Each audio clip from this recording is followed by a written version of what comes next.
What is up, Nets fans? Welcome to the Brooklyn Buzz. I'm your host, Nick Fay, and back again, Jac Manuell. How you doing, Jac? I missed you for that one show. Very, very disappointed in you and Corey, Nick, that you didn't spend 8 minutes on Joe Harris crossing up Luka Doncic. I know it was at least the tweet got plenty of hype. But talking about tweets and Twitter in general, just a quick shout out, Jac. At OTG Basketball, we're doing a giveaway, a gift package, a ton of NBA gear for free. We hit 1K retweets. We're going to give that out to somebody, so make sure you check out the page at OTG Basketball. Big time. Yeah, sorry, I know I didn't want to ruin your Joe Harris moment, but I don't know if you heard Joe after that. He was like, he just kind of lost his footing and was off balance. Humble Joe. He is so humble. He is so beautiful. We're going to have like a segment coming up for the live outlet, and there'll be Joe Harris featured aplenty, but I mean, it's a Brooklyn Buzz podcast, and I'm on it. So, of course, we're going to speak about Joe Harris for the first couple of minutes. Yes, he deserves it too. Another solid performance tonight. And talking about that, it wasn't necessarily the prettiest win, but the Nets pulled off the W, 113-107, against the Cavs team that tends to just make the Nets work. Yeah, it seems to be the case. Obviously that – was it quadruple or triple? I think it was triple. Yeah. That's how I started my vacation in Florida. It was just a game that wouldn't end. Absolutely wild. But tonight it seemed to me that there were some signs that the Nets are on the right track, Nick. What were some of those? I think the major positive of this game was there was just stretches of the game where the Nets' big three or their big three guards, D'Lo, Dinwiddie, and LeVert all kind of had their moments. D'Lo really started the game hot, had a couple really nice defensive possessions in this game, getting tips, steals, and whatnot. Dinwiddie kind of finished it in the fourth quarter. He pretty much, anytime he isolated on a Cavs big or any type of Cavs defender in general, he got to the rim and got a good shot. And Karras really sparked that run that got them back to having the lead early in that fourth quarter. Some good defensive play, a couple drives to the rim. So I think overall the positives were the duos playing together. We didn't really see much of all three of them, but at points it was D'Lo and LeVert. It was Dinwiddie and LeVert. It was the finish, D'Lo and Dinwiddie. So I think that's the major positive sign, having Dinwiddie score 28 and D'Lo score 25. 10 threes between them. 10 threes. I mean, we spoke about how when LeVert hits that three, it's going to be popping. 10 of the 12 threes that we scored tonight out of those three guys, our key trio, so to speak. But, Nick, you sort of touched on it a little bit, but how are they sort of utilized in terms of the rotation throughout the night? Yeah, I think Kenny did a good job of, other than the starting lineup, to start the first quarter and start the third quarter, you saw pretty much two of the three on the floor together at all times. And I think that's kind of what Kenny should be doing. If he wants to stick with the starting lineup for the first 5 or 6 minutes and then throw, Dinwiddie in there to play with D'Lo a little bit and then swap out D'Lo, put in LeVert, I think that's the way to go, because having two of those guys on the floor at all times just gives the Nets so many options. And if a team switches, it's easier for them to kind of find that mismatch. And we saw that a lot tonight. Yeah, and speaking of that starting lineup, second night in a row with this new sort of formation. What are your thoughts on it? Yeah, I think Rodions starting is obviously the biggest plus so far, and I thought he did a good job holding his own against Kevin Love, who did put up numbers, but Rodions definitely attacked him a little bit. His three ball wasn't falling, but he still had an impact on the game. 7 rebounds, some of those scrappy plays. Allen Crabbe, I think getting him in the starting lineup is trying to build confidence. At times, you can still kind of see some of the issues, D'Lo being the only ball handler out there, and it's just reliant so much on three-point shooting, and neither Crabbe or Harris really shot well from three tonight, so it made it a little bit tougher, but Jared Allen was able to kind of dominate in the first half of the game. Second half of the game, he got in a little bit of foul trouble, but I think the starting lineup is okay. I don't think it's going to lock in for the rest of the season, but probably for the next couple weeks before the postseason. Yeah, we'll certainly keep an eye on that space. And speaking of Rodions, him and Karras led the team in plus minus at +9. So Rodions continue to do great things, even though I will have to ask you about this, Nick. Larry Drew, obviously you retweeted the video, apparently doesn't know who he is. Now, if you don't know who, like you mentioned, a guy in the Rising Stars Challenge, a guy starting for a playoff team, I don't think anyone knows who half of your team is, bro. So I think you should, what is it, throw stones in the pebbles? I don't know the metaphor. I'm not good at this. I'm a teacher. Throw stones at a glass house or something like that. That's the one. But yeah, what were your thoughts on Larry Drew before we move on? You can't throw shade at that. I thought that was just embarrassing. Like, I don't know if he was joking or trying to be funny, but if he's not joking, that's like terrible. That's like despicable as an NBA coach to not know who he is. It's not like Rodions, like I said in that tweet, he played close to 1,000 minutes. I think it was like 960. And then after tonight, it's like 988 or something like that. So to not know who he is, it's just like, did you do any type of scouting and watch their last game where you're just like, all right, we're going to go in this game, we're going to do a couple things? I know he didn't play the last game against Cleveland, but you should still know who he is, especially because he was in that Rising Stars game. Like, did you not watch All-Star Weekend at all? Yeah, Larry Drew ain't going to have a job going forward. We don't care about him. We'll speak about our Nets. We'll focus on our boy Rhodey. And speaking of him, Nick, obviously you mentioned a little bit there that Kevin Love was still able to be productive in his minutes. You know, he always is going to be, even after the injury. He's a tremendous player and has tremendous talent in terms of rebounding and scoring. But what did you think of Rhodey being used on him throughout the night? Yeah, I thought Rhodey did a good job. He just brings that energy and that scrappiness. Also, one thing I like, especially moving forward, is his switchability. He could guard Kevin Love. He was on Nance a little bit. He could switch into some of the guards. I just like the athleticism, and I really love when he drives. I think he's going to get more confident as we kind of finish off the season, especially going to next year. Those long strides to the rim are just going to be so important and get him so many easy shots for his career. Yeah, absolutely. It's only onwards and upwards for a guy like him. And the way that I believe Coach Kenny said in the post game, he sort of reacted to the minutes reduction and sort of being taken out of the lineup here and there. It shows some real maturity from a guy who has barely played basketball in the past few years, that we've spoken about at length. But moving on to a guy like Spencer Dinwiddie, Nick, I believe there was a few people who were sort of retweeting your predictions in terms of who would get the most points, and Spencer did end up winning out. What was his game like? Yeah, like I said earlier, just a quick note on Rodions. Kenny kind of referred to it as him being the starting four. So moving forward, we should expect Rodi at that four spot. But back to Spencer, like I was saying earlier, any ISO situation, he just killed the Cavs. Some of their help defense was bad, but he was able to kind of blow past anybody on the court and get to the rim. Started to knock down his three late in that game too. The Nets really miss Spencer and his downhill ability, especially when Karras is fully back in sync. Having two guys that can go downhill, attack the rim, and get to the free throw line is going to be huge. It's so important to our identity, and just looking at some of the highlights and obviously on your Twitter at OTG Nick, seen just the so many different plays from Spencer, and it just gives us so much more versatility offensively.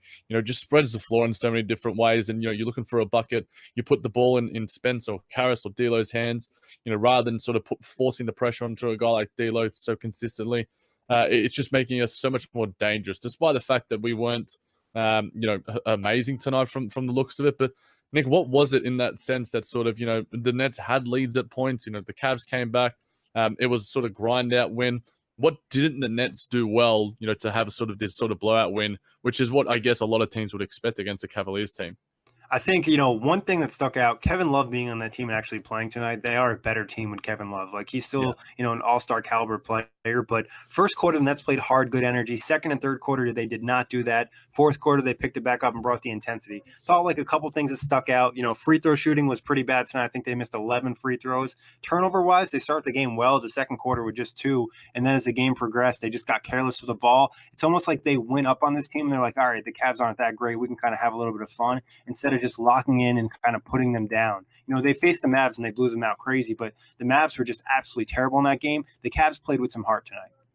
Yeah, and I mean, a lot of these teams are. We've seen the Phoenix Suns go on some runs, beating the bloody Lakers and freaking Bucks. So it's going to happen. But you just need to be able to show the maturity, show the sort of level of composure to sort of just get that W. But just looking at throughout this rotation and the minutes allocation, just looking at the box score, Nick, it seems to me like it's probably what's going to be likely. You got Joe Harris and D'Angelo Russell leading the team in minutes, Spencer Dinwiddie third with 30 plus as well, and then Karras, LeVert, with 20. Obviously, those minutes could likely increase. But, this 9-man rotation with Davis, Carroll, Dinwiddie, and LeVert off the bench, is it the one that we're likely to see for the rest of the season? Obviously, there might be changes within that starting lineup, like you mentioned, but is this the core 9 as we head into the hopeful playoff race? In my eyes, this would be it. This is what I would roll with. Maybe you sprinkle in some other guys when necessary. You need a boost. Maybe you throw in Shabazz. Maybe you need defense. You throw in Trevion or Rondé or something. But for the most part, I think this 9-man rotation is what Kenny should roll with for the rest of the season, especially get a lot of these guys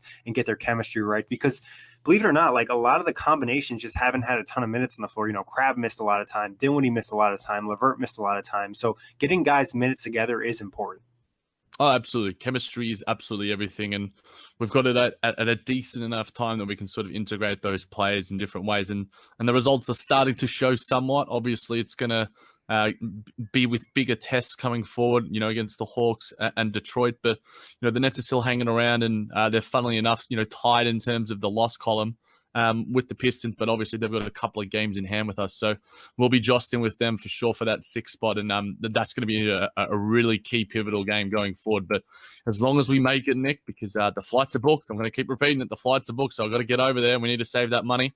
But yeah, certainly keeping an eye out on, the teams like the Hornets and the Heat and the Magic going forward. Hopefully all the other teams around them can that are coming up against them can knock them out, because it just makes that a little bit easier for us. But before we do finish this one, Nick, I think the thing that's been going around quite a bit, and I think somewhat started, or maybe somewhat started by the OTG basketball account, the most improved player race. D'Angelo Russell wants it.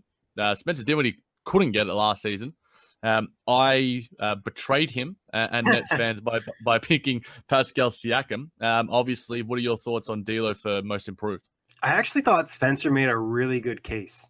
Like, the fact is, last year, the player who improved the most really wins the award, because you can make the argument, Dinwiddie was a fringe NBA player. He was bouncing in and out of the NBA and the G League. Then the next season, he becomes, an NBA starter and puts up solid numbers, and he didn't win. Oladipo got the nod from going from a starter to an all-star player. I think you can make the argument for D'Angelo Russell. I think it's going to be a lot how he finishes the season.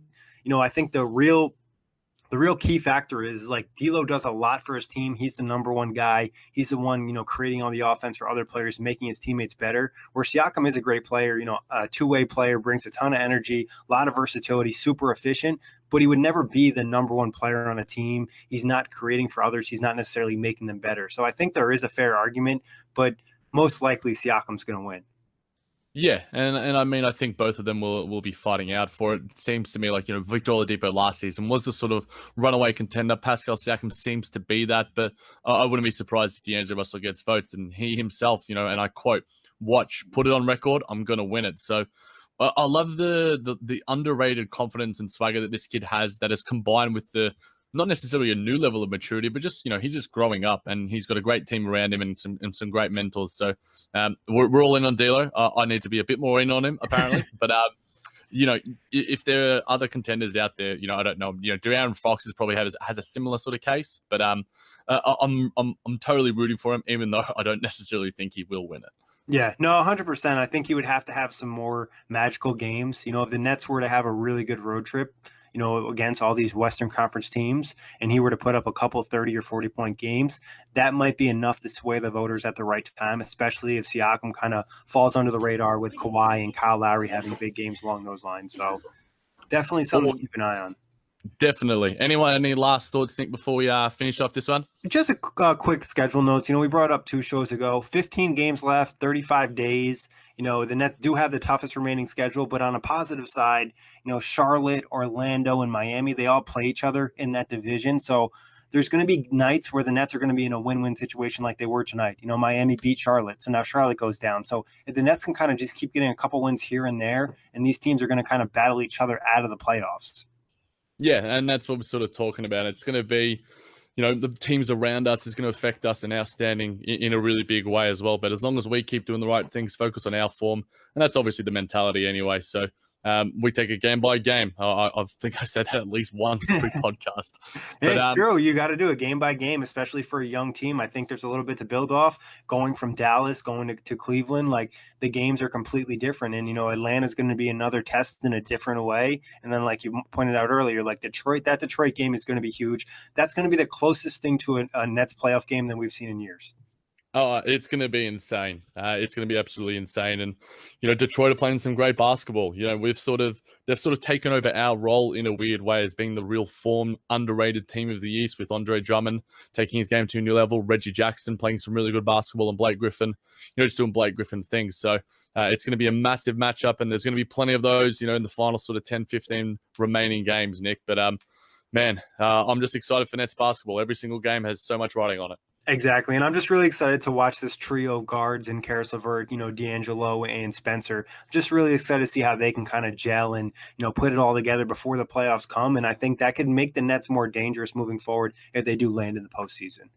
Yeah, it really could. It really could. And we don't know what the ceiling is even this season for this team yet, because we haven't seen it all put together. That Dallas Mavericks game was somewhat of a glimpse, but against a lesser competition. You want to see them put it up against, hopefully a Detroit or one of those other teams where the Nets sort of took them down and sort of kick-started their run, be it a Toronto or the likes of those sort of teams. So tantalizing things ahead for us and Nets fans.